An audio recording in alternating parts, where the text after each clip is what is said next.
नाले पर इस वक्त मौजूद हैं। गुज्जर नाले पे जो तजावज़ात के खिलाफ ऑपरेशन जारी है उसमें मुख्तलिफ जो प्राइवेट तंजीम है उनकी जानिब से जो सर्वे भी किया जा रहा है। इस वक्त अल्ताफ़ ख्वाजा साहब मेरे साथ मौजूद है, एडवोकेट। इन्होंने बुनियादी तौर पर ये इशू जो है हाईलाइट करने की कोशिश की और बड़ी तादाद में लोगों को आगाही मिली।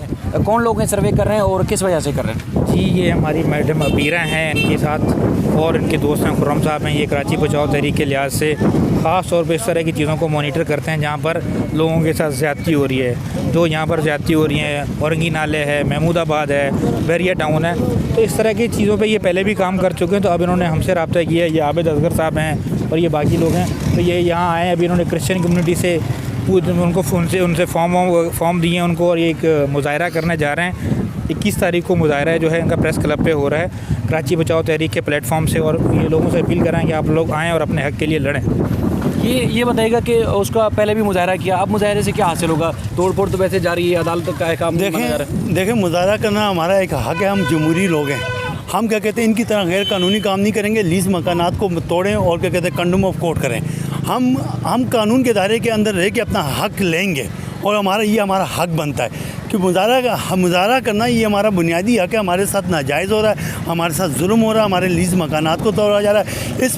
इसमें इंक्रोचमेंट के जो डायरेक्टर हैं, इसमें जो हमारे डिस्ट्रिक्ट सेंटर के डीसी साहब, दरीजो साहब, जो भी उनका नाम है, हमारे क्या कहते हैं केएमसी के जो डायरेक्टर हैं, वो सारे शामिल हैं। हम इंशाल्लाह इनको कोर्ट के कटहरे में खड़े करेंगे। कंडम ऑफ कोर्ट कर रहे हैं, लीज़ मकानात को तोड़ रहे हैं। हम इनको नहीं छोड़ेंगे। ये इनकी अगर सोच है कि हम इनको छोड़ देंगे, ये नामुमकिन। हम अपने एक ब्लाक की कीमत इनसे अदा करेंगे। लीज़ मकानात हैं, हमें लीज़ दी गई है।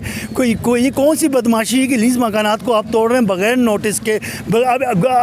अगर हमारे मकानात को तोड़ रहे हैं तो हमें घर के बदले घर दिया जाए, जो हमारा बुनियादी हक़ है, जो रियासत की ज़िम्मेदारी है। रियासत अगर अपनी आँखों से अपनी ज़िम्मेदारियों से आँख बंद करी तो हम रियासत को जगाएँगे। मेरी बिलावल भुट्टो जरदारी साहब, जो चेयरमैन पाकिस्तान पीपल पार्टी है, उनको बोलना है शर्म करो। इन गरीबों के लिए, इन गरीबों को इनका हक दिलवाओ। और मुराद अली शाह जो इस सूबे के सीएम बने फिरते हैं, उनको पता नहीं है कि लीज़ मकानात को तोड़ा जा रहा है। इंक्रोचमेंट का दायरा डीसी सेंटर और केएमसी इसमें पूरी मुलविस है। हमें हमारा हक चाहिए। हमारे मकानात लीज़ हैं, लीज़ मकानात को हम हरगिज़ नहीं तोड़ने देंगे। ये बताइएगा कि तमाम इदारों ने तहकीकात की, सर्वे की, उसके बाद सिर्फ गुज्जर नाले के अतराफ़ में जो आबादी है तकरीबन 4000 से ज़्यादा मकानात तोड़े जा रहे हैं। तकरीबन गरीब आबादियाँ, गरीब लोग हैं जो गुज्जर नाले के या जितने नालों के अतराफ़ में। तो जो आप लोग सर्वे कर रहे हैं उसका मकसद क्या है? क्या उसको फ़ायदा क्या होगा लोगों को? देखिए, हम लोग कानूनी हैसियत से अगर देखें तो मिसमारी से पहले 2 चीज़ें जो होती हैं वो लाजमी हुकूमत को करनी पड़ती हैं। एक सर्वे, प्रॉपर सर्वे, और दूसरा मशावरत। तो इधर के जो बड़े हैं, बच्चे हैं, बुज़ुर्ग हैं, औरतें हैं, अक़लियतें हैं, उन सब से बैठ के मशावरत। प्रॉपर मशावरत का मतलब ये है कि लोग बताएं कि उनकी लीज़ों की नौइयत क्या है, क्या नहीं है, कब से वो इधर ले रहे हैं। अच्छा, दूसरी बात की मैं वजाहत करना चाहूँ कि देखिए, सिर्फ लीज़ वाले घरों को तहफ़्फ़ुज़ हासिल नहीं है। बैनुल अक़वामी कानून के तहत और हमारे अपने supreme court, even non leased जो यानी कि कच्ची लीसों पे हैं या अपने बिल्स देते चले आए हैं और इधर से 25-30 साल से मकामी हैं, उनके भी हुकूक हैं। और हुकूमत को चाहिए बैनुल अक़वामी राइट्स के मुताबिक कि उनकी सिक्योरिटी को पक्का करें, उनके टेन्योर को पक्का करें। तो जिनकी कच्ची लीसेस हैं, इसका ये मतलब नहीं कि उनको इंक्रोचर कह के उनको मिसमारी कर दी जाए, उनको निकाल दिया जाए, बेदखल किया जाए, बल्कि हुकूमत का ये फ़र्ज़ बनता है कि उन कच्ची लीसों को बल्कि पक्का करें और लोगों को घर का तहफ़्फ़ुज़ दें। तो ये बस हमारा मौक़िफ़ है। और अब आप लोगों से बात करें क्योंकि इनके ऊपर ये एक चीज़ बताइएगा कि जो सुप्रीम कोर्ट ने ऑर्डर दिया उस वारा हमने खुद सुना भी, अदालत ने मुतबादिल देने का भी कहा, मुआवजा देने का भी कहा, और हुकूमत के हिसाब से वो मुतबादिल जगह भी दे रहे हैं, मुआवजा भी दे रहे हैं, सारी चीज़ें अदालतों में रिपोर्ट कर रहे हैं। क्या कुछ ग्राउंड पे आप लोगों ने देखा? क्या लोगों को दे रहे हैं कुछ? जी देखिए जी, इस वक्त तक जितने भी लोग हैं किसी को कोई मुआवजा नहीं दिया गया, प्लस किसी को नोटिस भी नहीं दिया गया। अच्छा, ये हुकूमत ये कर रही है, जब से हमने ये मुजाहरा वगैरह शुरू किया तो इन्होंने क्या किया कि लोगों को वो अलाउंस करके बुलवा रहे हैं, जी आइए 90,000 का चेक लीजिए। लोग वहाँ पहुँचते हैं तो उनको भगा देते हैं कि आपका नंबर नहीं है, लिस्ट में नाम नहीं है।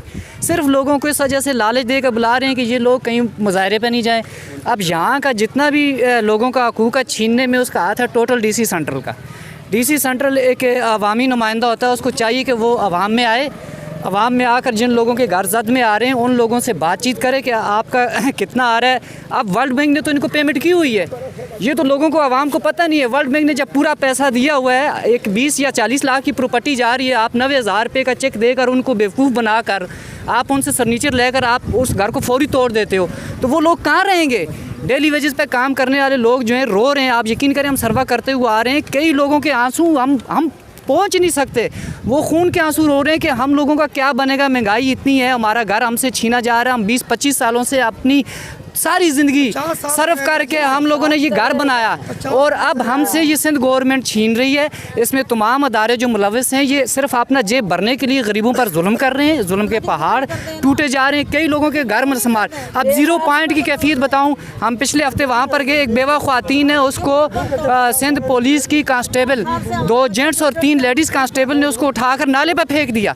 बेवा हो रहे तो उसके छोटे छोटे बच्चे हैं। कहा कि अगर आप ज़्यादा चलाएंगे आपको इस नाले के अंदर गाड़ दिया जाएगा। आप मुझे ये बताएं, गाड़ तो तोड़ी जा रहे हैं लेकिन लोगों को जान की धमकी भी दे रहे हैं, तो ये कौन सा इंसाफ है? तो अच्छा, ये बताइएगा कि सिंध हाई कोर्ट में एसी ने खुद कहा था कि हम सर्वे भी कर रहे हैं, लोगों को दे भी रहे हैं, तो कोई सरकारी अफसर, कोई ऐसा नुमाइंदा आप लोगों के घर पे आया? कोई नहीं आपके आया। पीछे कौन है? कोई नहीं, कोई भी नहीं आया। इतना उन्होंने ने निशान ला के चले जाते ने, निशान लाया बस आए मकान गिरने ने, मकान गिर। बेवा औरत 25 साल हो गए बेवा बैठी हैं, 50 साल से इतने रह रहे हैं, बच्चों ते बच्चे शादियां भी इतने की बैठे हैं, तो अज हम धमकी देंदे ने, दस मैं बेवा औरत मैं कितने जावां? नहीं, मेरे को कोई कमाने वाले बच्चे ने आप अपनी शादियाँ की मनो मन ही हो गए हैं। अच्छा, ये बताएं कि अस्सलाम वालेकुम, हम 50 साल से रह रहे हैं, हमारे बच्चों के भी बच्चे हो गए हैं, हमारे को लीज दिया गया है, इसलिए हम बेफिक्र हो गए। हम लोगों ने इसके ऊपर पैसा लगाया, 1-1 रुपया जोड़ के हम मजदूरी करते हैं, तो ये लोग आके तोड़ने शुरू हो जाते हैं। हम लोग छोटे छोटे बच्चे लेके कहाँ जाएं? हम लोग को तो परेशान कर रखा है, हमारे पास कोई ठिकाना नहीं है, हमें ठिकाना दिया जाए, उसके बाद हमारा घर तोड़ा जाए।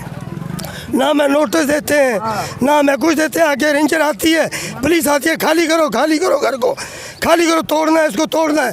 पहले भी हम लोग से 30-30 फुट 40-40 फुट ले लिया, अब फिर तोड़ने की धमकी आ रही है। पुलिस और रेंजर कितनी दफ़ा आए हैं इधर? ये बहुत दफ़ा है, जब भी आते हैं पुलिस रेंजर आती है, अभी जब भी आती है हमें धमकी दी जाती है मारने की, तुम्हें बंद करवा देंगे, हवालात में तुम्हें ये कर दें, वो कर देंगे। हम लोग गरीब लोग डर के पीछे बैठ जाते हैं, तो हम लोग कहाँ जाएँ? हमें पहले तबादले प्लाट दिए जाए, अगर हुकूमत को जगह चाहिए हम देने के लिए तैयार हैं, मगर हमें जगह दी जाए, हमें तोहफ़ दिया जाए, सिंध गवर्नमेंट को हमें तोहफ़ दिया जाए।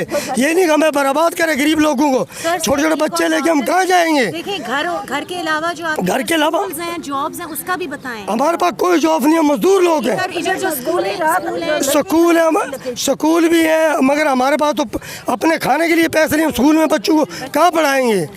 हम लोग तो बहुत परेशान हैं। अल्लाह का वास्ता मानो, मेहरबानी करो, हमारे लिए कुछ सोचो, बाद में हमें पहले नोटिस दो, हम ये सामान कहाँ लेके जाएंगे?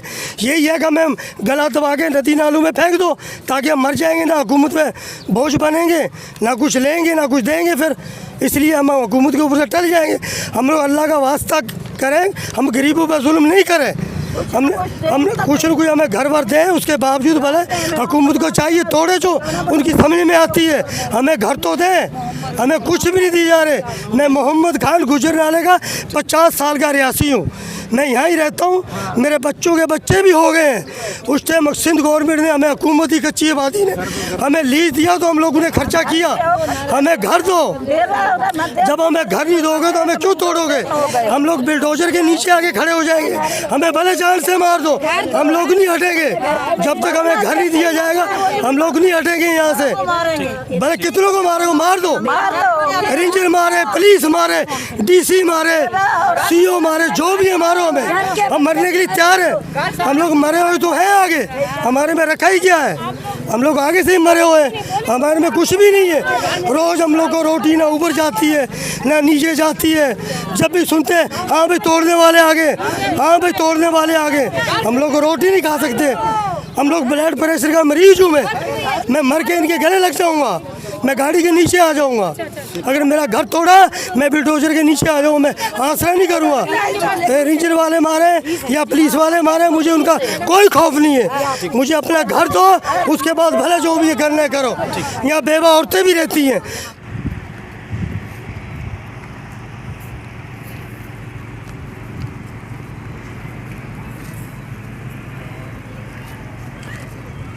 थोड़ा इधर ठीक।